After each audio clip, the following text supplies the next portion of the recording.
నమస్కారం గంటారావానికి స్వాగతం. ముందుగా ప్రధాన అంశాలు. ఇవాల్టి నుంచి అసెంబ్లీ బడ్జెట్ సమావేశాలు 10 గంటలకు గవర్నర్ ప్రసంగంతో ప్రారంభం.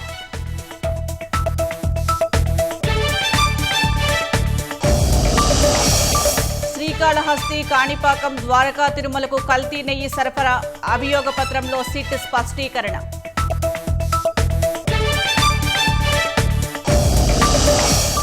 తెలంగాణలో కొనసాగుతున్న పురపోరు, 116 మున్సిపాలిటీలు, 7 కార్పొరేషన్లలో పోలింగ్.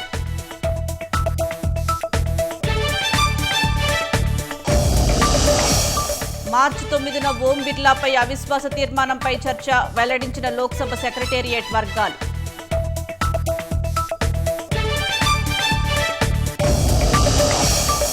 వాణిజ్యంలో ఆందోళనల పరిష్కారంపై భారత్, చైనా చర్చలు. సరిహద్దుల్లో శాంతి స్థిరత్వం కొనసాగింపు కీలకమని అభిప్రాయం.